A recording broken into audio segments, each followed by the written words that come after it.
I have literally heard congressional staffers say, oh, my boss can't criticize Soros. He'll drop a money bomb in our next election. If you're Zuckerberg or Gates or Soros or whatnot, you write a check to one of those nonprofits, or maybe multiple nonprofits.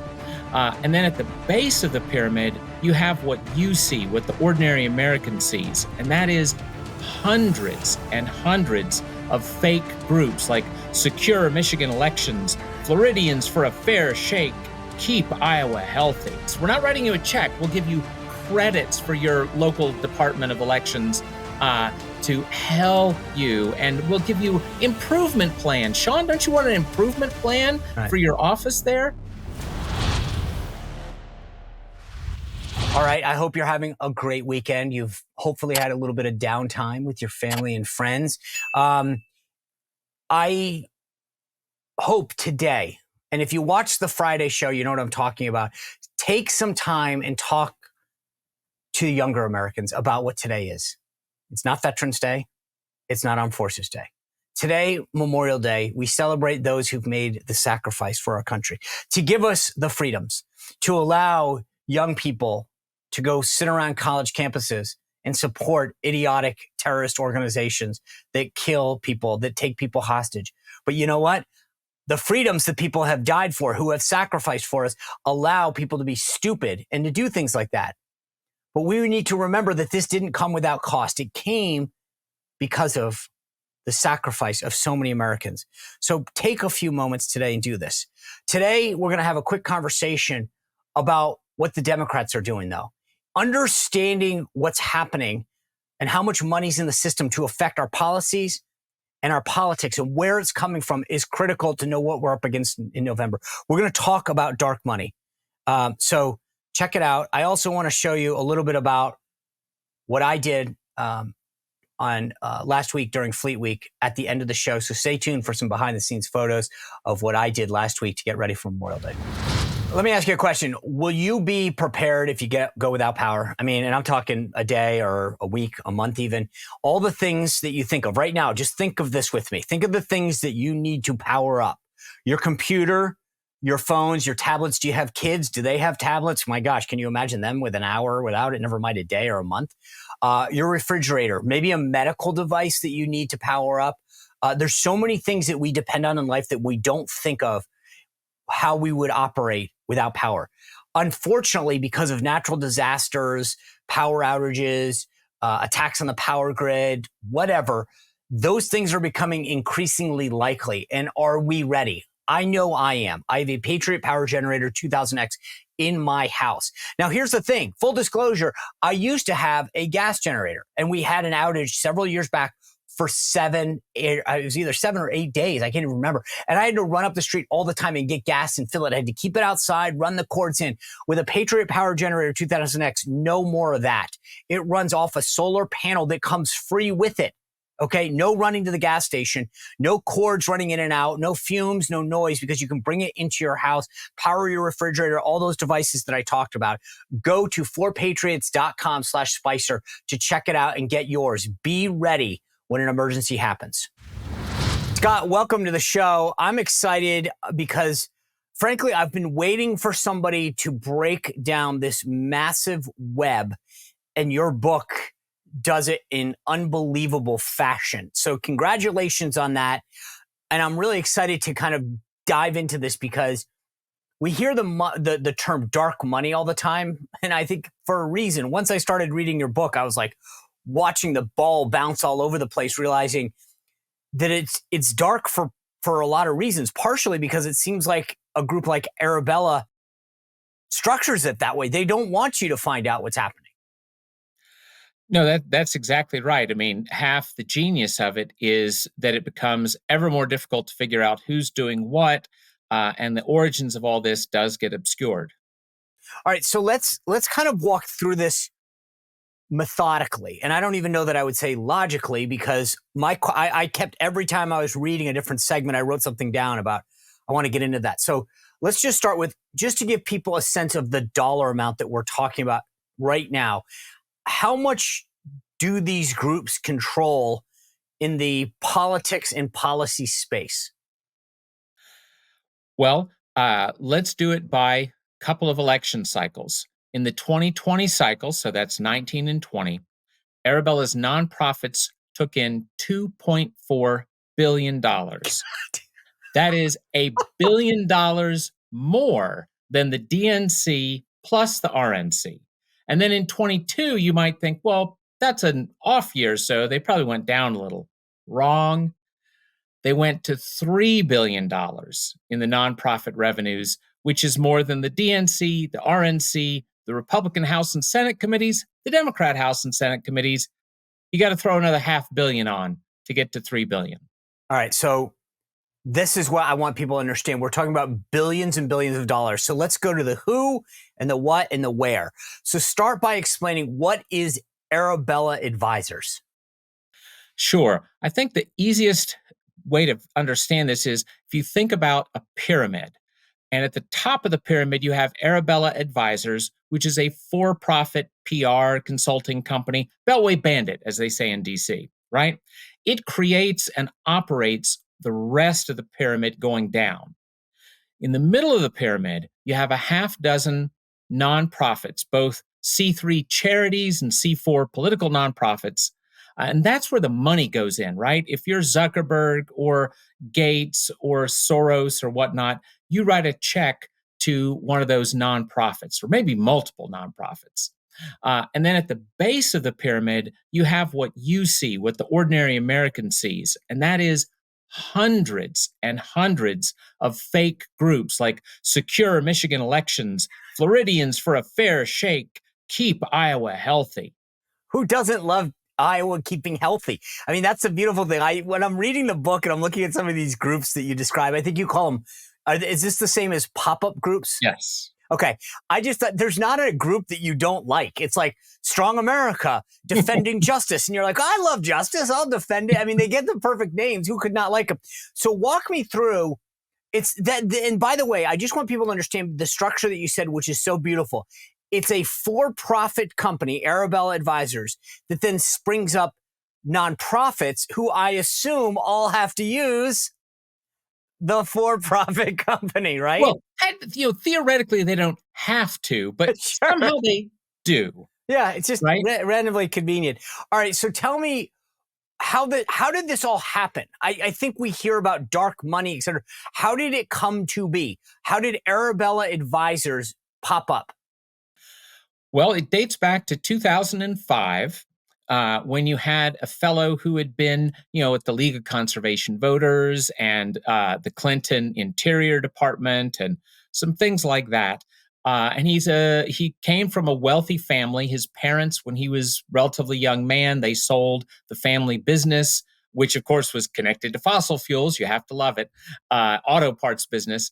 That was sold for hundreds of millions of dollars when he was pretty young. And that was sort of his first entree into the philanthropy world. Now, in 05... This is Eric Kessler that you're talking about, sorry, right? Eric Kessler is the guy's name, yes. Okay. And he was, by the way, folks like this always get radicalized in like late high school, college. He was radicalized by an environmentalist guru when he was an undergraduate in Colorado. And in fact, the guy who founded League of Conservation Voters, who was a really twisted guy, although a very prominent environmentalist. So he gets it started in 05 and initially just has one nonprofit. And the first year that it starts to get, break out is 2008. That's when the nonprofit first broke the $1 million barrier. He had 1.7 million in revenues for the nonprofit in 08. And 1 million of the 1.7 came from one sugar daddy, Hansjörg Wyss, a Swiss foreign national who by law, should not be meddling in our politics, but has been a sugar daddy to Arabella to the present day. He's put in over $250 million over these years into the Arabella network. I was going to get to him later, but I think what you're touching on is so fascinating because Hans from Switzerland could not put in money to a federal campaign, but this is the back door to him influencing America, right? Well, you got to be careful. Actually, if you go to the FEC database and you look up old Hansjörg, you'll see that he put in over $100,000 in hard dollar donations, which, yes, is completely illegal. Whoa. Unfortunately, Wait, so hold on. yeah, I didn't even, how is yeah, that?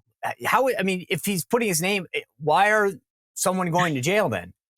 because the statute of limitations had expired Are before you, he caught that. no And by the way, way. let me throw names out for you. He gave money to Friends of Dick Durbin. He gave money to a then Representative Udall and a then Representative Inslee, who, of course, is now Washington State Governor Inslee, among So, others. but they did this in plain sight. I mean, they're putting Well, their name on the thing. he obviously was not paying enough money for the lawyers because the lawyers would have said, no, no, no. But eventually they got smart enough to stop this. And now he gives hundreds of millions to the Arabella nonprofits. Just, Oh, and by the way, $250 million to other nonprofits outside of Arabella's network. so this guy just found the most beautiful back door to influencing our elections and our policy. Do you know how they got connected? Probably, I don't know for certain, but the most likely answer is when Kessler was at the Department of Interior under a former environmentalist but turned Interior Secretary. There also was working at Interior a woman named Molly McCusick. And quite likely that has something to do with this because within a few years, McCusick is running Wyss's private foundation, the Wyss Foundation, and his C4 dark money group, now called the Burger Action Fund. So you talk about this radicalization. The thing that I find fascinating about this story is that Kessler is not it doesn't appear to be anyway, from your telling of it in the book, some like connected dude. He comes up with this idea. He knows a couple of the right people, and then he just gets them to buy into this concept. Is that right? Like what is this? Is this a brilliant scheme, or is he that radicalized that he identifies with them? Well, I think the answer is that it was a very ingenious way to operate things. Now, it's not even then, it was not the only thing that had ever tried something like this. Berman and Company, where I know folks and is, conservative / libertarian sort of PR firm, they had a somewhat similar thing, but they've never grown to this gigantic size that the Arabella network did. Okay, so he gets Hans to give him like his first $1 million. He's got his PR firm. How does it walk me through the growth? Like, what do they pick an issue? Is it one of the, like you talk about him being radicalized? Is he saying, let's go after natural resources or agriculture? What is the initial focus that they're going with at this point? Well, again, he had been, a functionary in the Interior Department, which is one of the central spots for enviros to try to influence public policy. And he himself was radicalized by an environmentalist. So initially, most of the stuff was environmental related. One of the very, very first things that they seem to ever have done, and it's so classic because it's so obnoxious. Out in Montana, there are guys who like to drive, ATVs and motorcycles in the trails in the beautiful woods, right? Sure. So, and there's a little bit of money that goes to maintaining those trails and whatnot. Well, Arabella may have been their first campaign. Certainly, one of the first campaigns was to go and harass these people and to try to monkey with the little, state funds that went into keeping the trails together. Now, this is so funny because what kind of weirdo on the East Coast lies awake at night worried about the guys driving the ATVs in the backwoods of Montana, right? Do the people in the backwoods of Montana show up in the Upper East Side and harass Jane Meyer at New Yorker cocktail parties where she talks about dark money? I don't think so. But it does get to this point that, like, why does a guy like this obsess about people on an ATV on a trail? Like, that's Like, is it in his mind that these are bad now? We've got to preserve the environment. We can't let the ATVs out there. I mean, is that what we're talking? He wants to ban them, and this is where it goes. It's not terribly clear what exactly they were trying to do, but they were doing it in the name of protecting the environment. Okay. That is true. All right. If you're an animal lover, then you might know that I've rescued 3 dogs over my lifetime. I've had my life changed. It's so great having a pet. And if you're a lover of animals or a pet owner, you know what I'm talking about. But there's a guy named Leo Grillo who took this, man, to the extreme. He loved animals so much, he set up Delta Rescue. And if you go to deltarescue.org, you can get a flavor for what I'm talking about. He's got some great videos. And what Leo did was set up Delta Rescue to be a no-kill sanctuary. It's not a shelter. It's a sanctuary for life. Animals that are neglected, that need veterinary care, that need nutritional care, can go to Delta Rescue and get the support and the nutrition and the veterinarian care that they need for life. For life. It's a no-kill sanctuary. Okay. But it relies entirely on people like you and me making a donation to sustain it. $5, $10, $100, $1,000, whatever. But also when you're going to deltarescue.org, check out the estate planning kit. Please see if you can make this part of your legacy to keep this mission enduring, to help Leo keep it going for decades, if not generations. deltarescue.org. Make a contribution if you can, but check out that estate planning kit. Thank you. So how does it go from that? I mean, we're now still in the single digits of millions with a big Swiss donor. How does this thing start to mushroom? Well, again, we're already up to '08, right? And by the time we discovered them, it was 10 years later in 2018. And by that point, their revenues had zoomed upward to $750 million a year in the nonprofits. So, this is just stunning growth. And I think it's because, it was such a smart system. And obviously, he must be a great salesman, right? I was going to get to that. I gotta ask you, but let's just back it up a step.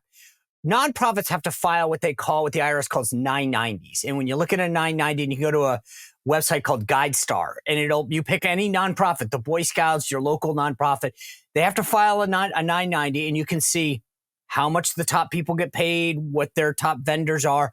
Are these guys filing 990s? Is that how you're able to peel back the onion? They are, but the thing to remember, go back to that pyramid, right? Okay. It's the middle of the pyramid, the half dozen nonprofits. They file 990s, but each one of those nonprofits creates dozens, or in some cases, hundreds of the little fake groups. So what you see as the fake group, it does not file a 990. Only those mid-level umbrella nonprofits, I call them, that have all these little groups hanging off of them. Now, when you combine all those little groups together for one of the nonprofits, then, it evaporates, it agglomerates and obscures, how much did Demand Justice spend on fundraising? What about Keep Iowa Healthy? Who was their top employee? Who was their big vendor? All these things you don't know. So, and that's intentional, right? That's to hide all of this. They would like to say that it's for efficiency's sake, but it efficiently hides a lot. So this gets back to, okay, now I want to get into, you're talking about this guy, Scott Kessler, I'm sorry. Eric Kessler, Mm-hmm. as a salesman. So he's got Hans, he's starting to build this thing. And then I mentioned this at the outset in the introduction, but we're talking about Gates, Buffett, Rockefeller, Ford. These are big names. I can't imagine when you go to them that they just hand out money. So this goes to your notion of being a good salesman. He starts to bring in these big, heavy players to fund stuff. Yes, but I always think it's a combination, right? I mean, for any business, whether it's for profit or nonprofit, you have to have a good product, which is either a good or a service, and then you have to market it well. And, by all accounts, he did well at both things, right? He had a good product, which is here, we can pop these entities into existence when you need them and get rid of them when you're done with them. And then he had to be selling it well. Because stop and think. Here's how you're a billionaire for a moment, Sean. You Sure. walk through, nice thought, I know. So you walk through the front door at Arabella Advisors, and you're a billionaire.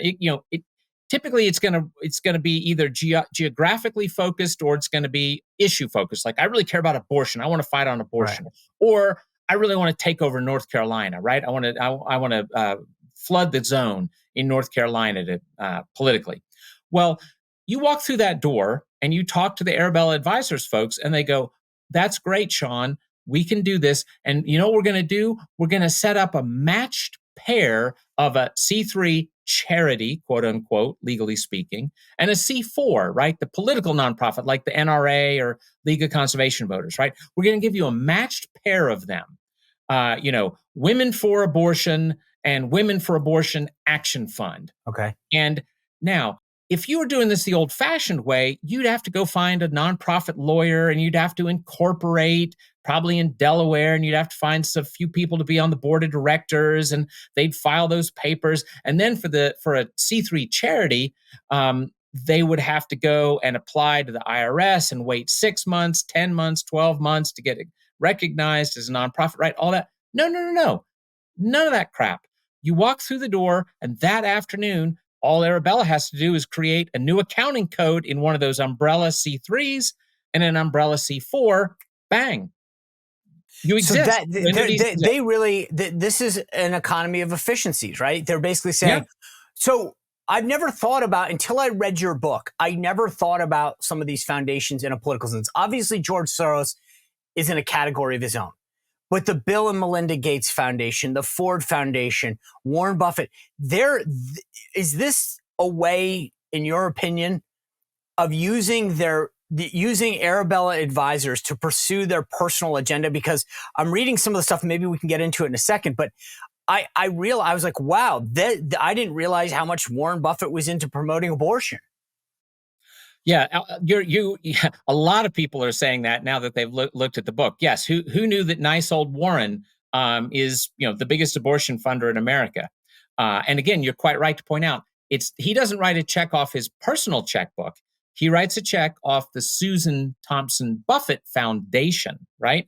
A lot of the biggest billionaires in America have the same last name, Foundation.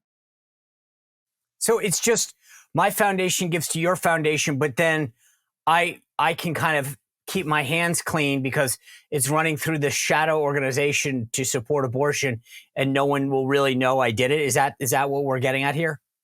I think it's partly that, and partly that, again, the Susan Thompson Buffett Foundation probably doesn't have a bunch of web designers and a bunch of Facebook ad buyers and, yada, yada, right? Okay, so it gets them the efficiencies of it plus a little bit of cover to maybe hide some of their political activity. Exactly.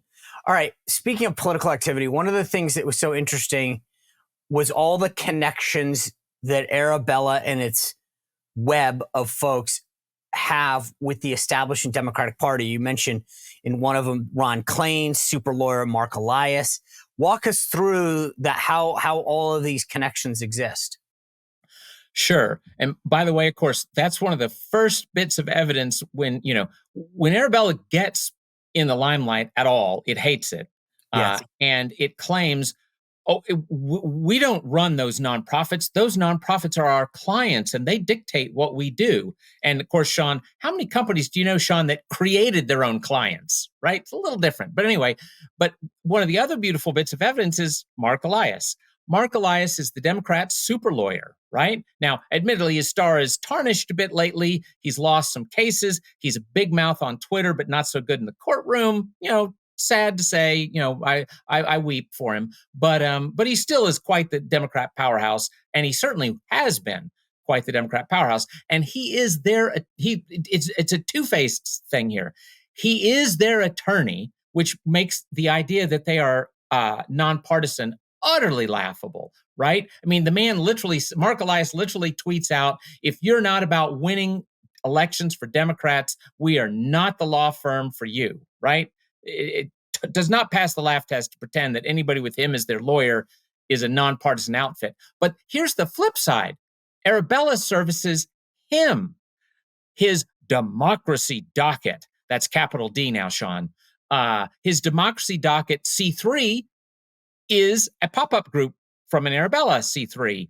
And his Democracy Docket Action Fund is a pop-up C4 entity at a different Arabella nonprofit, umbrella nonprofit, right? So it's quite the fun world. And then again, this Molly McCusick, longtime Democrat operative. We have a whole separate report. It's not even in this book, but I think you'd be fascinated by it.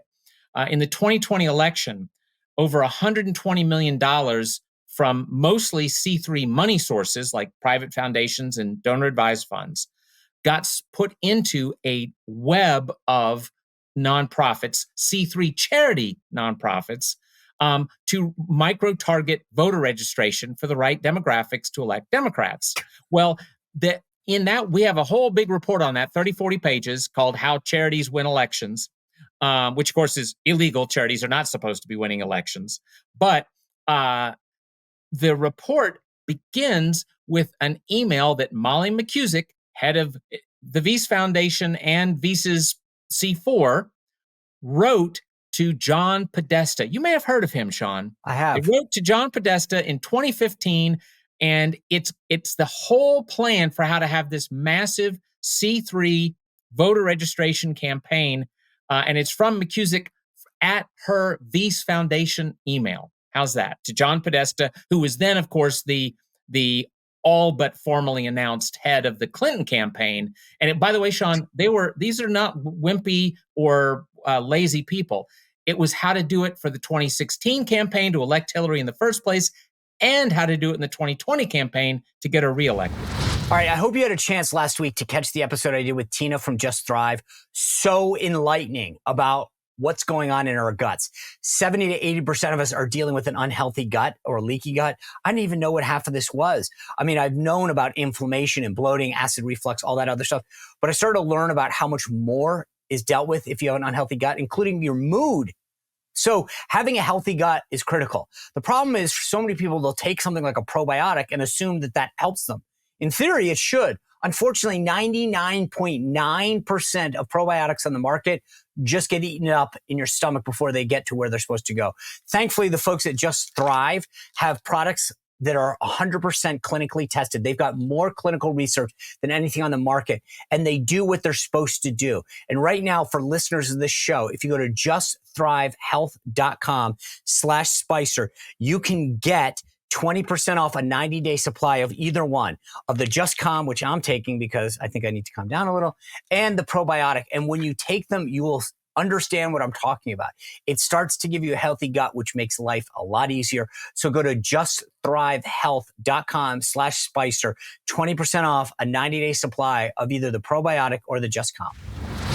I know one of the things that you brought up was that there are people in the media who will try to make some equivalency between what these guys are doing and the Koch network. And you dispel that for a lot of reasons. Can you explain that to the viewers? Sure. First of all, Kochs aren't doing the same kind of billions of dollars a cycle work. That is to say, they're not as big. Second of all, this relates to what you're talking to just now. Arabella is joined at the hip with the Democratic Party. The Kochs, of course, since around 2015, 2016, as the Trump faction in the GOP was rising, they've pulled back from as much political engagement, and they certainly are not joined at the hip with the Republican Party that, whether you like it or not, is certainly Trump's party. I've loved this subject, which is why I was so excited for your book. And over the last couple of years, as I talk to people about like George Soros and what he's funding and Arabella Advisors, you almost get conversations that go something like this, where I'll say, gosh, I know you're an expert in this kind of stuff. I'd love to get your perspective. Like, I can't talk about it publicly. And I'm like, what do you mean you can't talk about it publicly? People are afraid to expose this because they feel that there will be repercussions. Is that a fair assessment of the landscape right now, that people are truly afraid of going after these guys? I have literally heard congressional staffers say, oh, my boss can't criticize Soros. He'll drop a money bomb in our next election. Yeah. And that's the scary part about this, is that when I saw your book, I was like, oh my God, he went there. Because I felt like the conversations that I've had between my time at the RNC and going forward would say, how are we not exposing this? People would all get excited, and then it would almost like they'd come back to me and be like, unfortunately, I'm not going to be able to help you with that. And I'm like, what do you mean? They're like, yeah, we dug into this a little, and unfortunately, we've been told that, these will be the repercussions. What is the role of George Soros in all of this? Well, the way I typically put it is George Soros is every bit as bad as you think he is. However, it is very important to understand the left has a lot of Soroses. Pierre Omidyar, another billionaire, eBay fortune, right? The main funder of all the Never Trump work. And actually sometimes some supposedly Republican, like Orrin Cass's group, which generally considered Republican, gets good Omidyar money. The Warren Buffett, which is definitely something most people don't appreciate, is a huge abortion supporter. Abortion, of course, is now the Democrats' number one political lever. They think. The by the way, you brought this up. I just want to put context on this because I'll give people a reference. This is on page 78 of the book. Warren Buffett, when you talk about him being the largest funder, $4.7 billion is what you write in the book. $4.7 billion. I had no clue that we were talking that he was a big funder of this, but to that tune, $4.7 billion. Yeah, it's sad.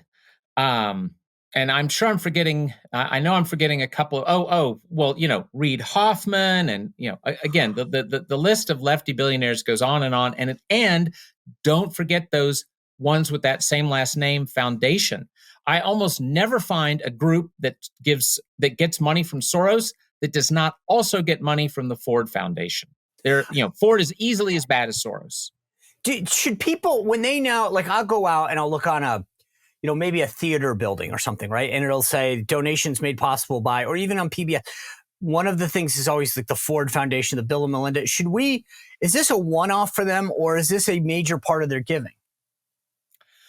Well, it's multiple things, right? So on the one hand, it's just prestige. Like, it's crystal clear that when the Gates Foundation was set up, it was just a PR operation. They want to get better press for themselves. So obviously people like getting good press, whether they're an institution like Ford or Bill Gates. But the other thing is, of course, when you're giving money like that, you are over time going to have powerful influence, at least in the sense of what you just were talking about, silencing of things, right? I worked at a conservative nonprofit back in the 2000s. And the Ford Foundation was worried because there was a new head of it who's probably going to be a little more, militantly conservative. They immediately said, "We'll give you $500,000." And I'm very proud of my boss. He said, "No, not a penny." Right. And that's what I was talking about. They know how to buy off their opponents. And that's part of what I was saying before. Is you mentioned the money bomb being dropped. It's not just the money bomb. They'll go after you or they'll buy you off. And that's why I think you see a lot of people balking at, when it comes to this. You've referred to this pyramid a few times. We talk about the top being the Arabella advisors. You mentioned 4 major funds. Can you walk through them and the differences that they have sort of in the middle of the pyramid? Sure. The biggest one, good for about $1 billion a year on its own, is the New Venture Fund. Okay. The other thing about the New Venture Fund is it is actually the paymaster for all the other half dozen entities out there. Like that, run by Arabella. The next one that's probably should be mentioned is the 1630 Fund. That is the biggest of the 501c4s. New Venture is a C3 charity.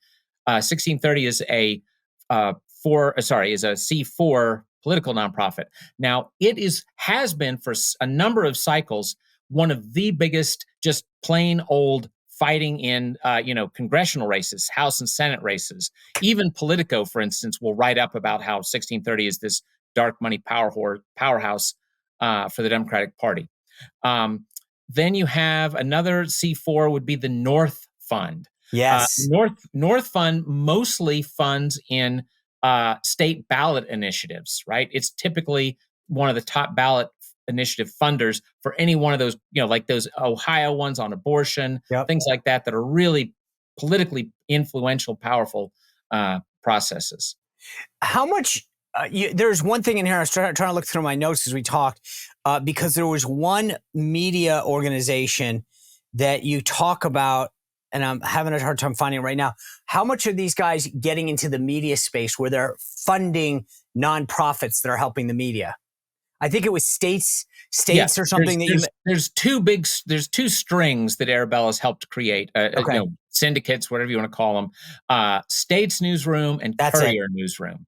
Yeah. And there, instead of having, instead of keep Iowans healthy, right, they'll have something like, the Boise Sentinel, right? And in fact, love the Boise Sentinel. Wait till you comics in that are fantastic. Yeah. Well, and of course, what it really is, talking points for whoever's running in Iowa, or maybe, something like abortion stuff or some other, But the media accepts them, right? I mean, that's the beauty, is that these guys are funding the media, and the mainstream legacy left-wing media are treating them like colleagues and peers. Exactly.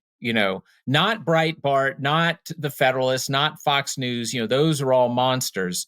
But these things, yeah, well, sure.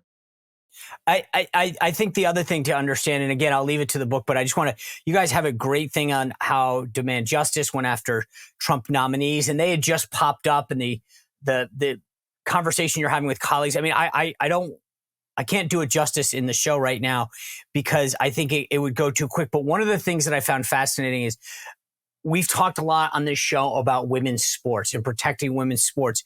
And it's this group in this network that is going after women's sports and destroying it. Yes, that would be Governing for Impact. Now, Governing for Impact. Yeah. That would be purely Soros funded, by the way. It was sort of a pet project of the head of his private foundation. And again, Sean, talk about these people not being lazy or dumb. They started that in 2019, 2 years before folks actually get sworn in to the new administration. And they didn't do it, at, East Jesus Law School. They did it at Harvard Law School, getting Harvard law types to be plotting the very complicated, sophisticated strategies that you need in order to overturn regulations like Betsy DeVos's sane Title IX Department of Education regulation. They were already working to flip it so that nope, you can't keep boys out of girls' sports. There's an entire section in here about voting in elections and the influence that they're having. Let me read a section here. It says, by now, most Americans know that big philanthropy exercised significant influence over the 2020 election. We're talking Zuck Bucks, et cetera, like this.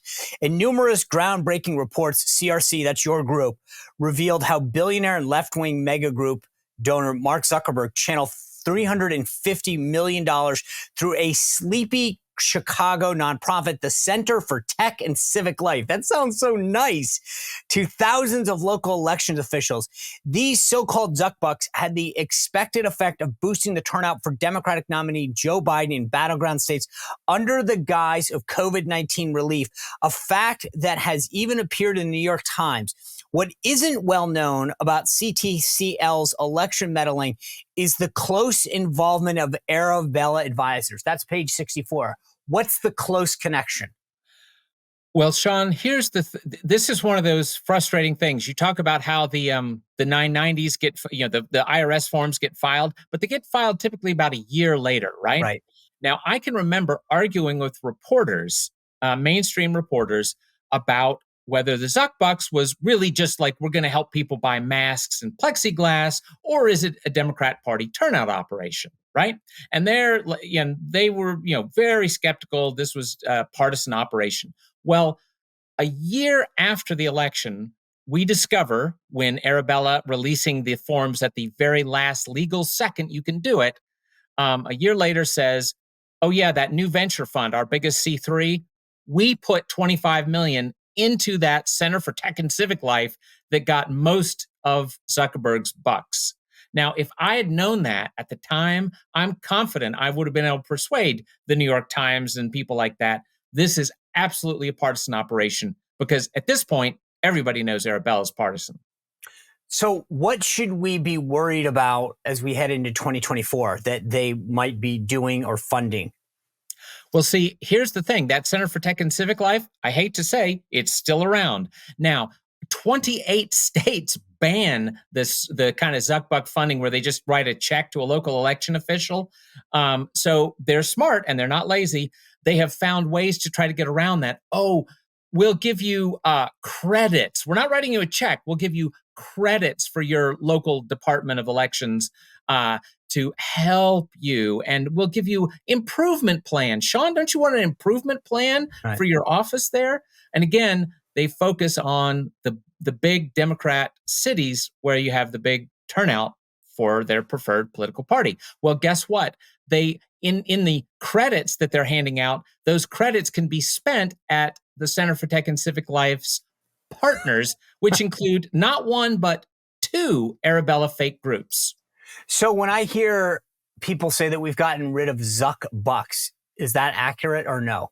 We've got rid of Zuck Bucks 1.0, which was writing the checks to the local officials, but not Zuck Bucks 2.0, which is all these other flim-flam things that Arabella continues to be mixed up in. I mean, this is the beauty of the book, by the way, folks, is that we're exposing what's really happening to the extent possible. And I think that's important because we're hearing a lot. So all they're doing is just morphing themselves into another group. So you get rid of Zuck Bucks, you just have Zucky Bucks or something. Well, the Center for Tech, they rebranded themselves. I mean, they just concocted a project, but it's a rebranding, right? Alliance for Election Excellence. Now, you're not opposed to that, are you? God, I love that one. Alliance for Election. It sounds so good. You end the book by talking about how we can counter this. And there's some legislative discussion in there. But the first thing that came to my mind is, do we need to get rid of them or do we need to compete with them? Well, or can we compete with them? Well, the left is the party of the rich. So it may be hard to raise quite as much money as they, but, it may be possible to spend it better. Plus, they do have you got to feel sorry for them, Sean. 3/4 of Americans agree with at least 3/4 of what you think, right? So these guys have to spend all these billions pushing uphill against people's actual opinions. The numbers, the percentage of Americans who want men and women's sports, that's pathetically small. Yeah, but see, right? What they do, I think what they've done a brilliant job in a lot of these things. It goes back to the Zuck Bucks. It's, do you want help? And everyone goes, sure, I'd like help. They don't paint it as we're going to put men in women's sports. They paint it as like a fairness thing. And everyone's like, oh, I'm for fairness. And no one realizes what they're actually buying into. That's the beauty of what the left does, is they're selling you snake oil. And do you want fair elections? Oh, I love fair elections. Do you want a better environment? I'd love a better environment. And then it's like, here's what you just bought. And it's like it's like a timeshare. You can't get rid of it now. Yes. Yeah, no, that's exactly it. But having said that, this is another thing that we should be happy about. And thank you for this education you're doing. Because Arabella's a Wizard of Oz operation, right? Yeah. And when you first see the wizard, big and scary and all this. But then when the little dog pulls the curtain back and you see, well, it's just some guy at a microphone. It's just Eric Kessler. Yeah, it's not as intimidating. A lot of that power just evaporated. Why isn't Eric Kessler more of a household name? Well, we're lucky that the big places, the New York Times and Politico and whatnot are just barely beginning to talk about Arabella in the last couple of years. I suspect because of how much we banged the drum about it at Capital Research Center. So, give them time, Sean. They're never going to want to hurt their lefty friends is part of the problem. I'm just fascinated that somebody who's been that influential and is raising that much money has kept a low profile. It's antithetical to so much of what happens in DC, where everyone wants credit. This guy, I'll give him at least some credit for staying underneath the radar to the extent that he has. Maybe it's the folks in the media covering for him. But listen, Scott, I can't tell you, like I said, this book has been a breath of fresh air. It really gives insight, and we haven't even really scratched the surface, because each chapter, when you read it, really gives people an understanding of the impact that these folks, these groups, these foundations are really having. Well, thank you, Sean. I think it's a pretty fascinating story. Okay.